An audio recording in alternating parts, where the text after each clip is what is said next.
We live in a food forest with over 1,000 trees. We grow a big percentage of our own food, and for the most part we're pretty self-sufficient. Today I'm going to take you on a tour of all of the orchards, all of the trees, and all of the rare fruits of the rainforest. We are sisters living off-grid in the rainforest on the east coast of Australia. We're in the subtropical region, which means we can grow a lot. We've got 7 goats, 7 sheep, 8 chickens, and 9 ducks. I wanted to start off by saying though that we are not 100% self-sufficient, and we probably never will be. That's sort of not what we're aiming for here, because honestly that existence sounds pretty exhausting. Instead of spending every working second planting and weeding and growing crops, we try to balance our efforts. We grow a huge percentage of our own food, and then we swap with neighbours. We buy local and support farmers who are able to focus on their specialty, and then we're left to focus on what we really enjoy growing.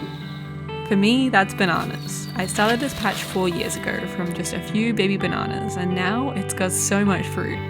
So the banana that I'm going for is way above me here. It's really tall. This is a ladyfinger, which is an exceptionally tall variety, so I need to try to get it down in one piece. With wars causing fuel crises all over the world, right now so many people are realizing the importance of not being entirely reliant on corporate food systems. This is our goal here, and for many reasons. By growing our own food, we know exactly how it was grown, with no pesticides or herbicides. It's cheap, especially bananas that just keep cloning themselves and regrowing. So my plan is to pull it from this side, and I'm hoping that it's gonna come. I don't know. I've cut like enough of it out that I hope it'll come when I pull it. I think most of all though, the satisfaction of being self-reliant is like nothing else. Knowing that you grew your meals yourself, walking around the farm every day and harvesting fresh fruit straight into our baskets. This is the dream.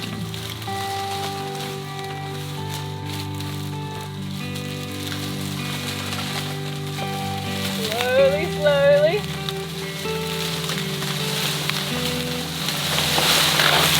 Whoa, it wasn't supposed to go that fast.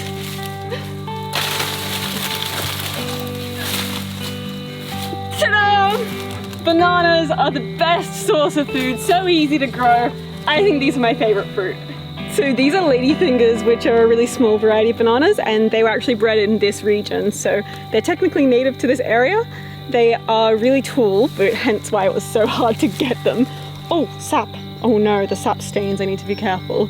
And I just love them because also the normal varieties of bananas are Cavendish, and they are so genetically the same, each of them. They're basically a clone of each other, so it means that there's no genetic diversity in all of the crops, and it means that there's a banana apocalypse coming. Basically, there's going to be a plague and all of the bananas are going to die because they're all the same.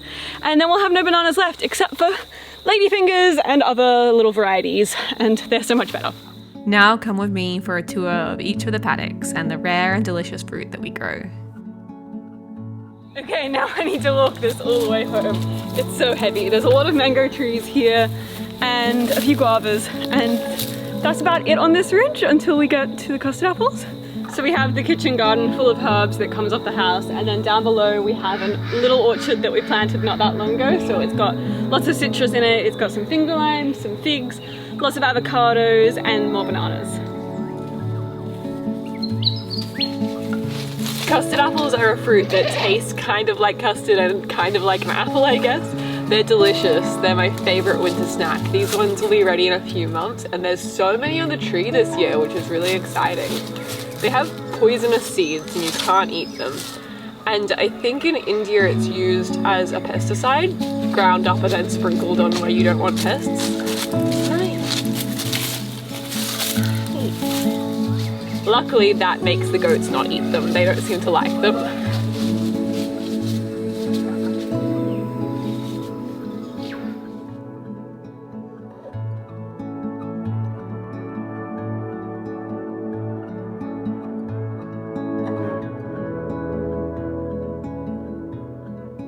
Monstera deliciosa is the name of this fruit, which translates to delicious monster in Spanish, which seems sort of like a random name for a fruit, but in reality it actually suits it so well. It is said to be the most delicious fruit in the whole world, and it's also poisonous, so it's a bit of a delicious monster.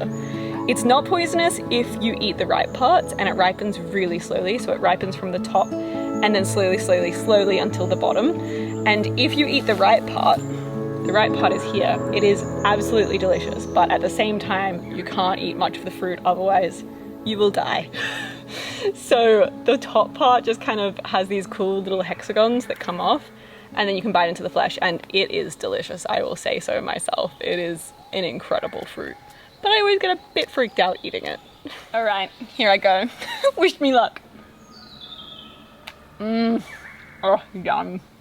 It's like pineapple, strawberry, and something like almost like a lolly combined. I can't explain it. It's like nothing else.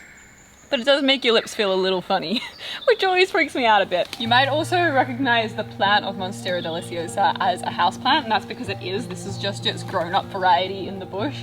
And so it's actually a weed in this climate. It's traditionally from, I think, Mexico, hence the name.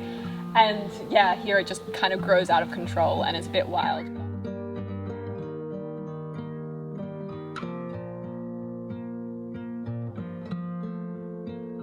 Grapefruit, more macadamias, then there's guava, grapes, hog plums, and maybe that's all. So this paddock we called the goose paddock because we used to have geese here when we were kids and they were very cute, and the name just kind of stuck. So it has a lot of fruit trees in it. It's north facing, so it gets lots of sun even throughout the winter. So we grow more tropical varieties and things that really like all of that sun. So there's heaps of mangoes, heaps of different varieties of mangoes, lots of Asian varieties of mangoes, like namdok mais that are a Thai variety, and there's just heaps of mangoes in here, banana mangoes and everything. And then this is a Malay apple tree, and it fruits kind of in the summertime, like in the really hot time. And then there's a jackfruit tree behind me. This I think is a tiny jambu. I can't believe it, but there's actually one mango left in the tree, even though it's so late in the season. This is a namdok mai, and it's a Thai variety. It works really well in salads or if you eat it green, and I'm actually not that much of a fan of it when it does ripen. It's very sweet in a kind of almost too sweet way, so I get really spoiled in mango season and I eat all the other mangoes first and I leave these for the end because they stay on the latest. But I can't believe it's still here.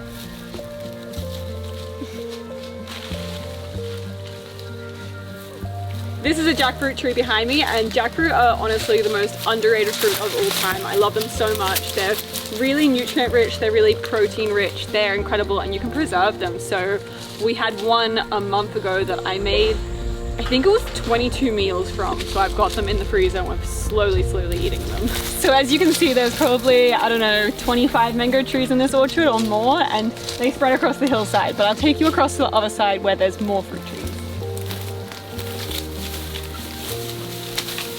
So behind me here, there's lots of lychee trees, and the lychees haven't been fruiting so well lately, so I really want to work on cutting them back so they fruit better next year.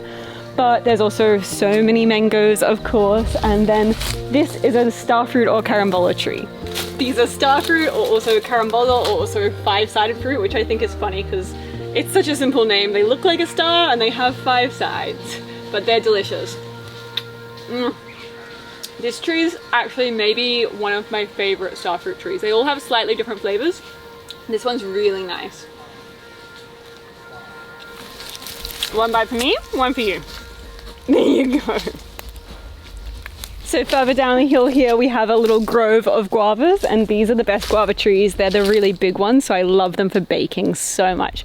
Guava crumble from these is like nothing else in the world. Despite what it might look like, the sheep's job on the farm isn't just to follow me around for pats. We have integrative animal systems on the farm, which means that each sheep, chicken, duck or goat has a job, and their role works towards regenerating the rainforest and keeping all of the fruit trees thriving. We rotationally graze the sheep and goats, so we constantly move their paddocks. This means that they graze all of the weeds underneath the fruit trees, letting them grow without competition. They eat all of the fallen fruit, so fruit flies don't breed. The sheep and goats are healthy and worm-free because they aren't eating at their own poop, and the grasses actually grow better from this slow rotation. So this is an orchard with more kiwi fruit in it. There's lots of kiwis over the other side, but then there's actually lots of spare trellises that we want to plant something on, so your suggestions would be very helpful. We're thinking something like beans or something that could be really good for savory food would be great. We've got a lot of fruit, but we need more savory food. So there's more lychee trees here, and there's actually tiny lychees left behind from the summer. There weren't that many lychees this year, even though there were more than most of the years that we've had recently. So we really need to work out a way to make them fruit better, because I love lychees so much. They're maybe my favorite fruit. So further across this paddock we have just way more mangoes, and then there's also lots of pecans and some persimmons, which were fruiting just a week ago, but I think I missed the last one. They are so delicious though. They're these bright orange fruit. I think they're also pronounced persimmon. I don't know, but I love them. This is an ore plum tree, a native plum that is delicious, and it's really sour if you eat it just as a plum. It always looks like it'll be really sweet, but if you make it into sauces, it is, oh, it's incredible. I made the best cheesecake. Longans! Longans are so good. They're kind of like lychees, but less sweet. They've got the same kind of translucent inner that is just, oh, so good. I think I might like longans more than lychees, but that's a big call. I don't know if you can see that, but it's just the yummiest flesh ever.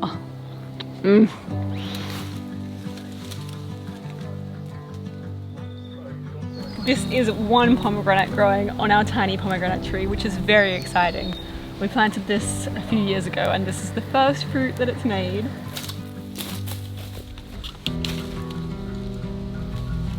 This is a pink jambu tree, and it's actually my favorite one. It's kind of, actually it's more like a red jambu, but it fruits a few times a year. This is the second time it's fruited this year. They're just tiny little fruits this time, but the first time it was covered in fruit. So further along this paddock we've got lots of macadamias, and there's also some jabuticabas. The macadamias should be ready about now, so I'm gonna look on the ground and see if any have dropped yet, but it might be a little bit later in the season. But macadamias are actually native to this exact area, just this specific region, only a few hundred kilometers between here. And the original macas weren't like they are now, so they were these small nuts that just had like a little bit of flesh inside, and then they've been kind of bred into what they are now. So there's actually an original tree that it would have been bred from that is not far away from here, just really close in the valley. So in this corner of the paddock there's more guavas, there's more jabuticabas, there's more mangoes, there's more pecans, there's kind of just more of everything. There's also tiny little cherry guavas, and there's also a tamarind tree, which I've never harvested from. I don't know anything about it, but I'd love to try to learn and get some tamarind spice. Lanky boy, you're just following me everywhere I go because you know you'll get fruit. This is a pecan grove, so there's like 10 pecans here, or maybe more. This is lipstick bush, which is, I think, like a rare South American spice. It's like from the Amazon.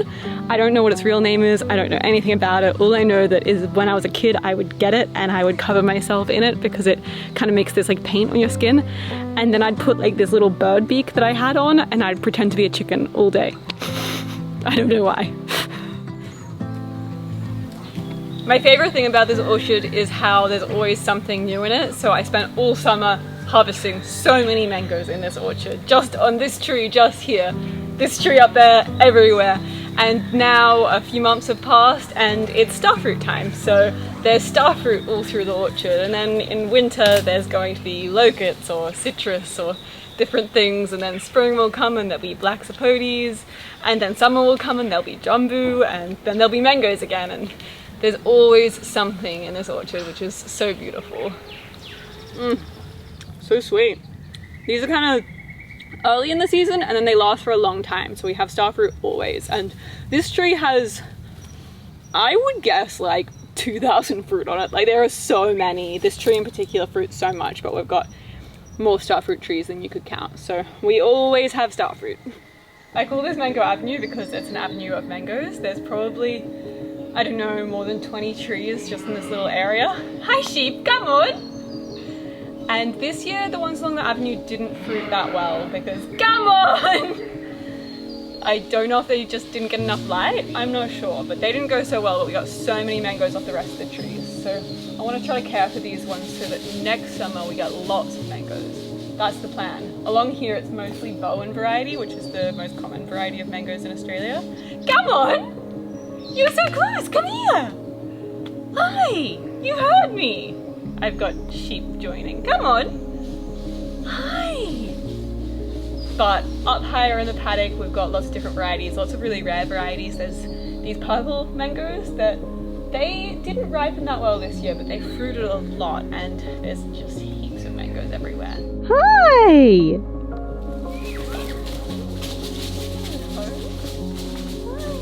The sheep are allowed in the hill paddock because they don't escape, because they're good and they're well behaved, not like goats who will find a hole no matter what. So they're my favourites at the moment, don't tell the goats.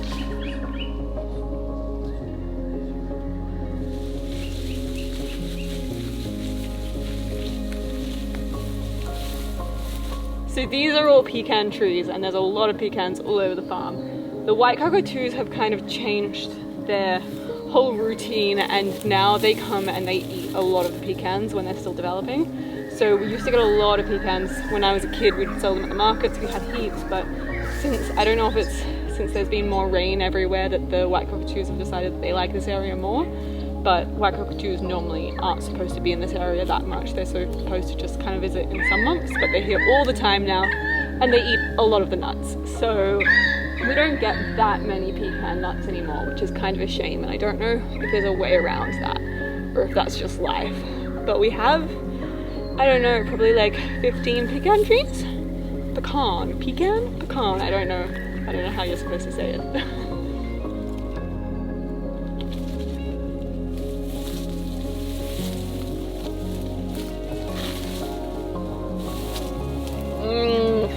I think guavas are my favourite snack to have in the field.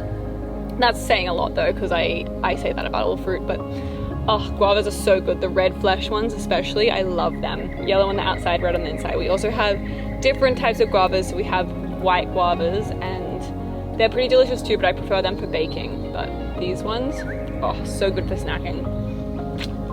They grow really easily in this climate, a bit too easily, but they can become a little bit invasive, but if you've got goats that eat all of the little saplings, then it's fine.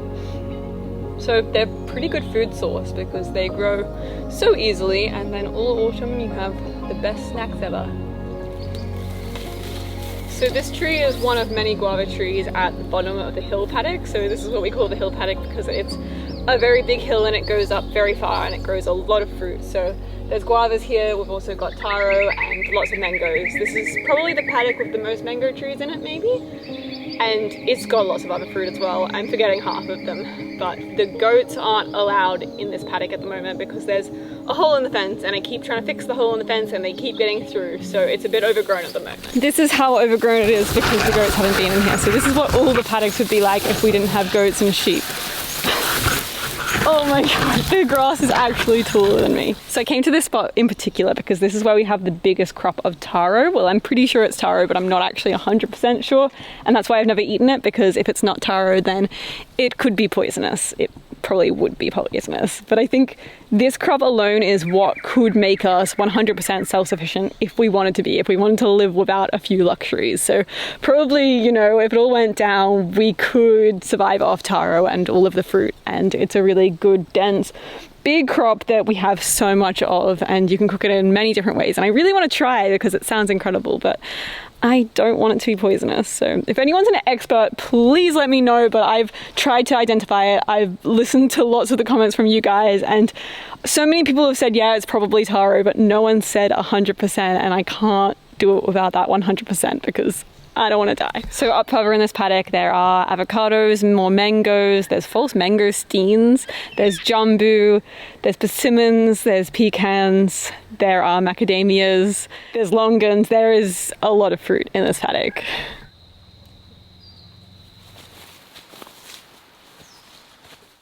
There's this mystery rainforest berry, or I don't know, fruit I guess, that's on the top of the canopy of this beautiful rainforest tree, and they fall down and I don't know what they are.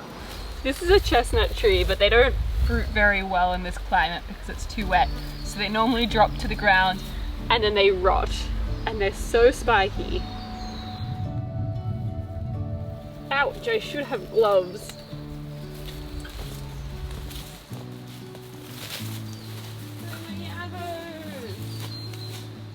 This is my favorite tree on the whole farm, I think. It's so good to climb, I love it, and it has so many avocados, and they're the first avos to ripen. So I'm gonna test a few and I'm gonna take them home and see if they ripen.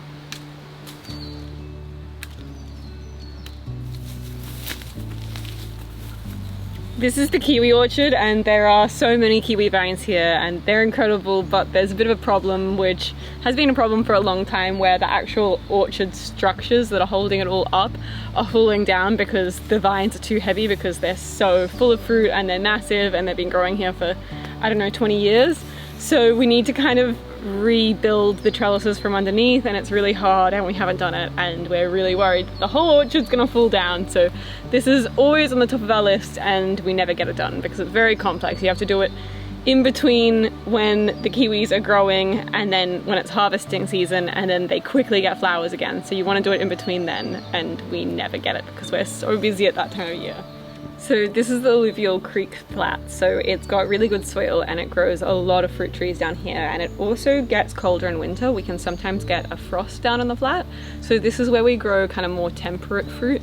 So there's a pear tree here and it would be over 100 years old. It was planted by the people that owned the farm before our grandparents bought it. And there's also 100-year oranges in there, and then there's a lot of fruit trees also that my parents and grandparents have planted. So there's lots of oranges, there's lots of mandarins, there's longans, there's the kiwi orchards here. I don't know if you can see it, but there's one persimmon on the tree that's left, so I'm gonna try to get it.